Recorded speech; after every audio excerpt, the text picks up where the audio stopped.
আসসালামু আলাইকুম আমার ভাই ও বোনেরা, আজকে আমি দেশি মুরগি দিয়ে ফুলকপি দিয়ে রান্না করব। তোমরা দেখতে পারবে। চলে আসলাম রান্নাঘরে। একটু সামান্য তেল দিয়ে দিব, কপিটা ভেজে নেব।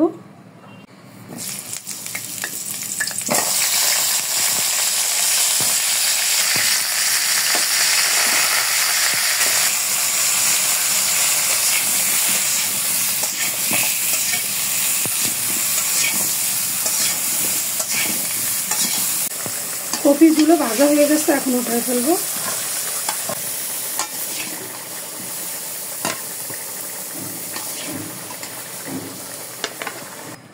এই কড়াইতে রান্না করার জন্য তেল দিয়ে দিব।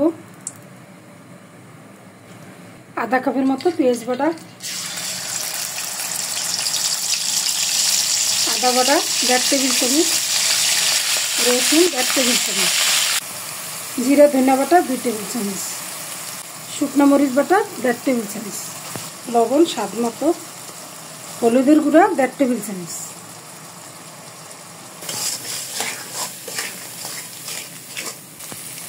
মশলা কষানোর জন্য একটু পানি দিয়ে দিব।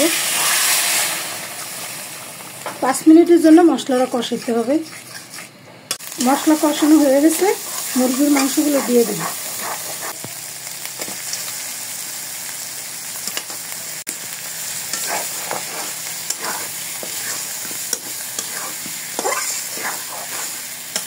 মাংসগুলো কষানোর জন্য একটু গরম পানি দিয়ে দেব।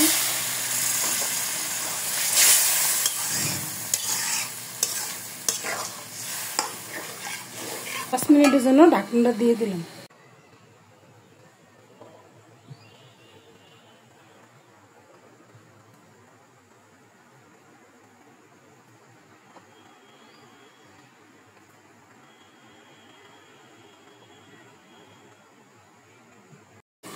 পাঁচ মিনিট পরে ফিরে আসলাম।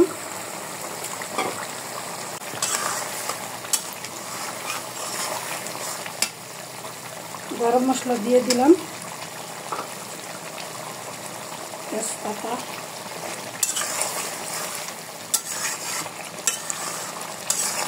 আমার মাংসগুলো হয়ে গেছে। এখন কপি তরকারিটা দিয়ে দেব।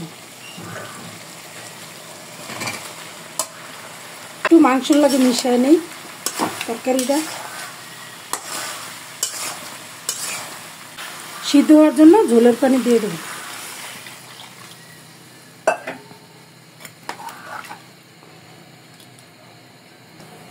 ঢাকনা দিয়ে দেব 15 মিনিটের জন্য।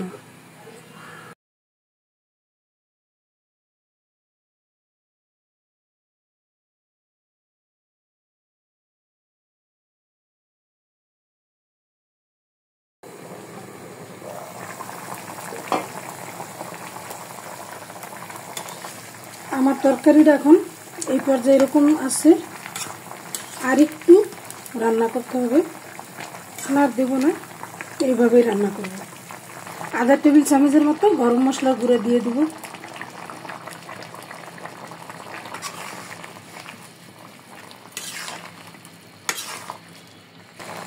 আমার তরকারিটা রান্না করা হয়ে গেছে, আমি কিছু ধনিয়া পাতা দিয়ে দেব।